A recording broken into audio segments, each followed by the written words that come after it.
Kekerasan di Israel terancam meletus saat transisi politik.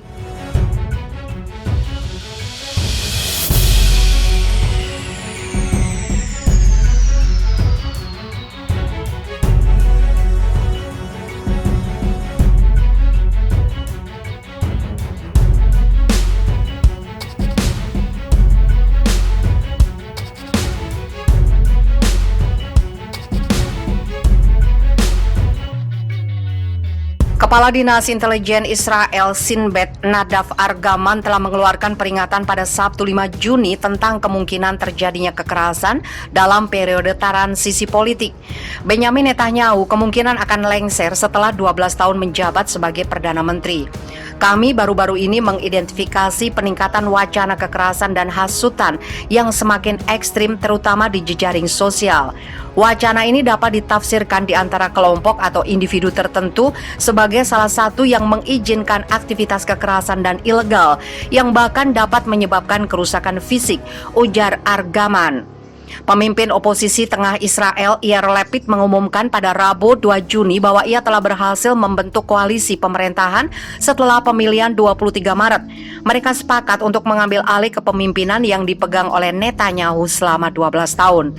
Yair Lapid, seorang sentris dari partai Yesh Atid ada masa depan, dan Naftali Bennett, seorang ultranasionalis dari partai Bennett Yamina kanan, mengumumkan kesepakatan itu setelah mereka berhasil menyusun pemerintahan koalisi dengan sejumlah partai dari seluruh spektrum politik. Lapid berhasil mengumpulkan tanda tangan dari 7 partai yang menandakan kesediaan mereka untuk membentuk koalisi yang akan membentuk pemerintahan baru Israel. Untuk pertama kalinya dalam sejarah, Partai Islamis Arab ikut bergabung dengan koalisi pemerintahan Israel. Pemerintahan dari koalisi yang baru terbentuk itu terdiri atas berbagai partai. Selain Partai Yesh Atid dan Partai Bennett Yamina, Lapid juga mendapat dukungan dari Partai Israel Beiteinu, Israel Rumah Kita yang dipimpin oleh Avigdor Lieberman, serta Partai Kahol Lavan, Biru dan Putih yang dipimpin oleh Benny Gantz. Kemudian, Partai Buruh yang dipimpin oleh Merav Michaeli, Partai Sosial Demokrat Meretz yang dipimpin oleh Nitzan Horowitz, serta Partai Ram, Partai Arab Bersatu yang dipimpin oleh Mansyur Abbas. Sebelum ada kesepakatan untuk membentuk pemerintahan baru, Bennett telah berjanji bahwa dirinya tidak akan bergabung dengan Lapid atau partai Arab manapun dalam koalisi. Sejak Bennett mengumumkan bergabung dengan Lapid, Dinas Keamanan telah meningkatkan perlindungan. Aksi demonstrasi sayap kanan digelar di dekat rumah anggota partai Bennett. Para demonstran mengajukan seruan agar Bennett tidak bergabung dengan koalisi Lapid-Bennett akan mengisi posisi Perdana Menteri selama 2 tahun. Setelah itu, jabatan itu bakal diemban dengan Lapid. Argaman meminta para pemimpin politik dan agama untuk menunjukkan tanggung jawab dalam meredam potensi hasutan. Peringatan Argaman mengingatkan dengan insiden pembunuhan Perdana Menteri Yitzhak Rabin pada 1995. Rabin ditembak oleh seorang ultranasionalis Yahudi karena mengejar kesepakatan tanah untuk perdamaian dengan Palestina.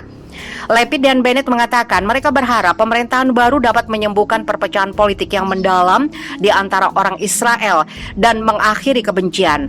Sebuah jajak pendapat oleh televisi Israel Entoils Meet the Press pada Sabtu menunjukkan bahwa 46% orang Israel mendukung pemerintah Bennett Lapid, sementara 38% memilih untuk menunggu pemilihan umum yang kelima dalam waktu sekitar 2 tahun. Sebanyak 15% lainnya tidak menyatakan preferensi.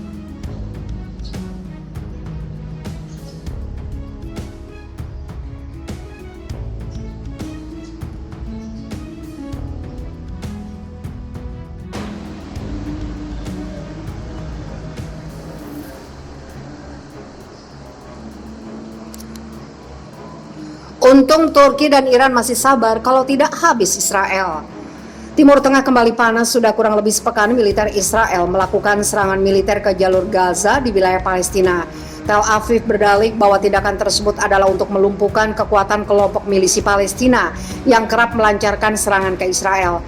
Namun yang namanya konflik, korbannya adalah warga sipil yang tidak tahu apa-apa. Kemarin, 42 orang terbunuh akibat serangan udara Israel ke jalur Gaza. Ini adalah jumlah korban terbanyak sepanjang konflik sepekan terakhir. Total sudah 188 orang meninggal dunia, termasuk 55 anak-anak dan 33 perempuan, sementara 1.230 orang luka-luka.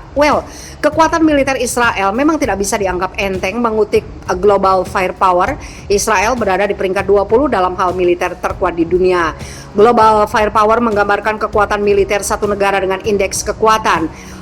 Power Index semakin kecil angkanya malah semakin perkasa. Nilai 0,0000 adalah kekuatan yang sempurna.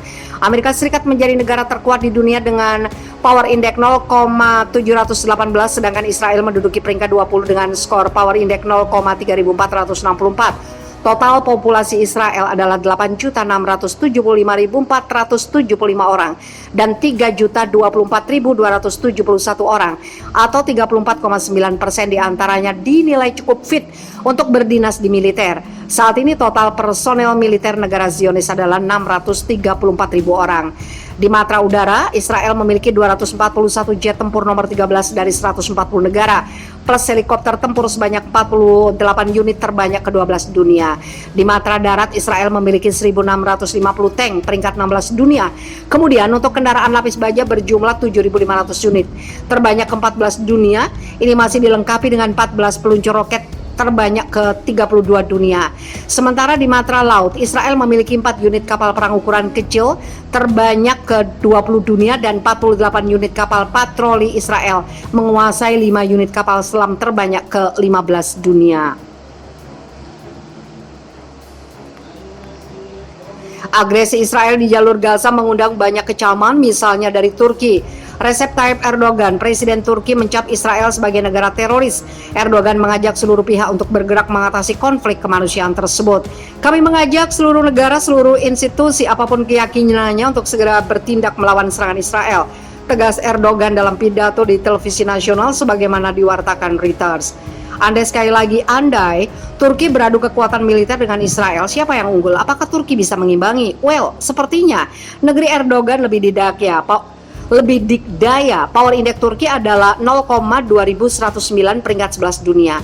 Total populasi Turki adalah 82.017.514 orang. Dari jumlah tersebut, 35.174.859 orang atau 42,9% layak untuk dinas militer. Saat ini total personel angkatan bersenjata Turki adalah 895 orang. Di matra udara, Turki memiliki 206 unit jet tempur, peringkat 15 dunia, plus helikopter sebanyak 471 unit, di mana 104 diantaranya adalah helikopter tempur. Untuk matra darat, Turki memiliki 3.045 unit tank, terbanyak ke-9 di dunia. Kemudian masih ada kendaraan lapis baja 11.630 unit dan peluncur roket 407 unit.